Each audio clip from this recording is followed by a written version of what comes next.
a proton, a deuteron, and an alpha particle with the same kinetic energy enter into a uniform field at right angle to magnetic field. The ratio of the radii of their respective circular path is. Summary क्या है? यहाँ पे तीन लोग हैं, एक है proton और एक है ड्यूट्रॉन और एक है अल्फा पार्टिकल। तीनों ही 90 degree from the magnetic field बना रहे हैं और मोशन कर रहे हैं। थीटा जो अगर 90 हो तो फिर पाथ जो होता है वो सर्कुलर होता है। यहाँ पर तीनों के ही जो पाथ होंगे वो सर्कुलर होंगे, लेकिन रेडियस तीनों की अलग अलग होगी। सपोज आर पी प्रोटॉन की, आर डी ड्यूट्रॉन की, आर अल्फ़ा अल्फ़ा की। तो यहाँ पर इनको हमें कंपेयर करना है और जो मेन बात है वो ये कि तीनों की जो काइनेटिक एनर्जी है वो सेम है। इस मिजाज के क्वेश्चन में सावधान रहना होता है। सेम क्या है ये देखना पड़ता है, सेम काइनेटिक एनर्जी है या सेम मोमेंटम है या सेम वेलोसिटी है। यहाँ पर काइनेटिक एनर्जी है तो हम अपने फॉर्मूले को काइनेटिक एनर्जी की शक्ल में आफ्टर ऑल ढालने की कोशिश करेंगे। फार्मूला कौन सा? जब सर्कुलर पाथ में कोई चार्ज पार्टिकल मोशन कर रहा होता है तो उसमें एक इनवर्ड फोर्स लगता है और एक आउटवर्ड फोर्स लगता है और ये दोनों बैलेंस हो जाते हैं। चार्ज पार्टिकल में इनवर्ड फोर्स कौन सा होता है? Q, M। एक चार्ज पार्टिकल जो अगर v की स्पीड से मोशन कर रहा है और यहाँ पर मैग्नेटिक फील्ड भी है तो जो इनवर्ड फोर्स लगेगा Q और V और B, ये जो तीनों लोग हैं इनको मल्टीप्लाई कर दो, ये इनवर्ड फोर्स हो गया। आउटवर्ड फोर्स ये सेंट्रीफ्यूगल है। दोनों को हम इक्वेट कराएंगे तो यहाँ से R निकल आएगा। R बराबर mv/qb। ये फार्मूला सही है, ये तब यूज में आएगा जब यहाँ पर लिखा होता सेम स्पीड। यहाँ पर सेम स्पीड नहीं लिखा है, इसलिए हम अपने इस फार्मूले को थोड़ा सा इसकी शक्ल चेंज करेंगे। ऐसा करेंगे कि यहाँ पर काइनेटिक एनर्जी आ जाए और स्पीड ना आए। तो यहाँ पर काइनेटिक एनर्जी पता तो होगा ही, हाफ mv² होता है और यहाँ से हम अगर v निकालें तो ये 2k/m आ जाएगा और अंडर रूट भी आ जाएगा। तो v को एलिमिनेट कर दीजिए, रख दीजिए अंडर रूट में 2k/m and divide by qb। तो जो r का फॉर्मूला फॉर काइनेटिक एनर्जी आएगा that will be under root में 2mk and divide by qb। कुछ लोग इसको ऐसे भी करते हैं जो कि पूरी तरह से सही है। यहाँ पर mv इसकी जगह पर p लिख देते हैं मोमेंटम, लेकिन मोमेंटम को फिर काइनेटिक एनर्जी से रिलेट करते हैं। p जो होता है वो अंडर रूट 2mk के बराबर होता है।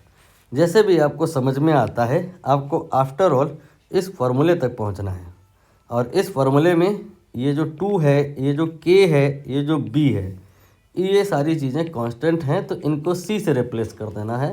Then you get √m divided by q। यानी कि अगर चार्ज पार्टिकल सारे जो इनका m और q ये अलग अलग है तो फिर जो r आएगा सबका ये भी अलग अलग आएगा। तो यहाँ पर हम देखेंगे कि अलग अलग है या नहीं। एक है प्रोटॉन, एक है ड्यूट्रॉन और एक है अल्फ़ा पार्टिकल। ठीक है, ड्यूट्रॉन में क्या होता है? एक प्रोटॉन होता है और एक न्यूट्रॉन होता है। अल्फ़ा पार्टिकल में एक प्रोटॉन होता है, एक और प्रोटॉन होता है, एक न्यूट्रॉन होता है, एक और न्यूट्रॉन होता है। और अब हम Q और M की बात करेंगे। प्रोटॉन तो एक ही प्रोटॉन है, तो यहाँ पर एक प्रोटॉन में चार्ज मैंने E माना है और मास ये मैंने M माना है। ठीक है, तो जो चार्ज आएगा ड्यूट्रॉन में वो कितना आएगा? यहाँ पे प्रोटॉन में भी चार्ज, प्रोटॉन का चार्ज प्लस न्यूट्रॉन का चार्ज, प्रोटॉन में तो होता नहीं है, तो यहाँ पर ये आएगा E + 0 यानी कि E के बराबर। यहाँ पे आएगा E + E + 0 + 0 यानी कि 2E के बराबर। यहाँ पे आएगा M + M यानी कि 2M के बराबर। और यहाँ पे आएगा M + M। मास न्यूट्रॉन में होता है उतना ही होता है जितना प्रोटॉन में होता है, तो ये 4M के बराबर। क्लियर हो गया? अब हम यहाँ पर इस फार्मूले की हेल्प से 3 बार यही कहानी करेंगे। एक बार प्रोटॉन के लिए, तो प्रोटॉन में क्या आएगा? √m, m की जगह मैंने m ही ले लिया है और q की जगह मैं e लिए ले रहा हूँ। डिवाइड बाई ई, और यहाँ पर ये कांस्टेंट सी आ गया। फिर हम यहाँ पर इसी फार्मूले को अप्लाई करेंगे ड्यूट्रॉन के लिए। तो ड्यूट्रॉन के लिए जो आपका Q है वो E के बराबर है और जो M है वो 2M के बराबर है। तो सब्स्टिट्यूशन ले लेते हैं। यहाँ पर मिस्टेकनली रूट ई लिख गया है, यहाँ पर ओनली ई होगा। For deuteron it will be c, then under root में 2m divide by e, and for alpha particle c, mass of the alpha particle root में आएगा 4m and divided by charge that is 2e। Now we delete the common factor from these. तो common factor में c आएगा, root m आएगा और e आएगा। तो यहाँ 1 आ जाएगा, यहाँ पे रूट 2 आ जाएगा, और यहाँ पे ये रूट 4 की वजह से 2 आएगा, और ये जो दूसरा 2 है उससे ये कैंसिल हो जाएगा। तो ये 1 and root 2 and 1 final ratio आप देख लीजिए कहाँ है। एक बार सीक्वेंस देख लेना। रेशियो ऑफ रेडियाई, पहले है प्रोटॉन, फिर है ड्यूट्रॉन, फिर है अल्फ़ा।